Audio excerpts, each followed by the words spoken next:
The socialist left has destroyed and taken down the Frederick Douglass statue in Rochester, New York.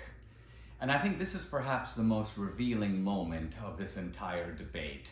Because with other statues, you could always make some sort of an argument. The argument might be a little bogus. Columbus promoted genocide. No.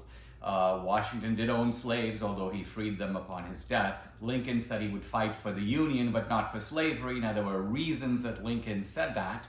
But you could make an argument. With Douglass? Really? Here was an abolitionist, a runaway slave, someone who did perhaps more than anyone else to shape the Union mind on the issue of anti-slavery. Why Douglass? I think the answer here reveals who the left is all about. It's not about Black Lives Matter. Douglass is perhaps the greatest Black American of our history, and yet his statue comes down. Nor is this really anarchy, as President Trump said. Anarchy would imply that these guys don't know what they're doing. They just don't want laws at all. They're after everybody and anybody's statue. No.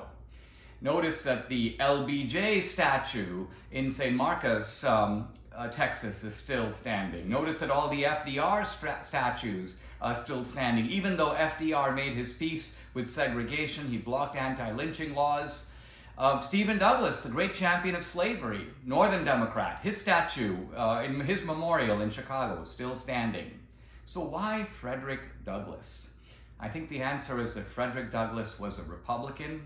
Frederick Douglass loved the American founding, not initially. Initially, he hated it. He condemned it. He said, what to me is this 4th of July? It's your 4th of July, not mine. But over time, Douglass came to see that the founding was actually profoundly anti-slavery. Slavery, he said, was the scaffolding of the Union that could be taken down once the building was complete. He understood that without the founding, there would be no civil war. There would be no attempt to realize, if you will, the promise of the Declaration of Independence. He even foresaw that when Martin Luther King submitted his so-called promissory note, he was appealing to a charter, the Declaration of Independence, written by a Virginia slaveholder, Thomas Jefferson. Frederick Douglass also, at the end of the war, was asked what should be done for the black man, and he answered famously, nothing. Leave us alone. You've done enough, he said.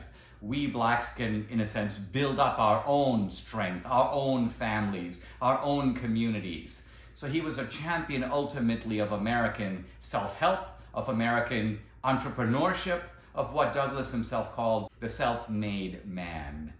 This is why the left hates Frederick Douglass. It was not an accident that they took his statue down. He represents not just the Republican, but the American philosophy of advancing yourself, of being the architect of your own destiny.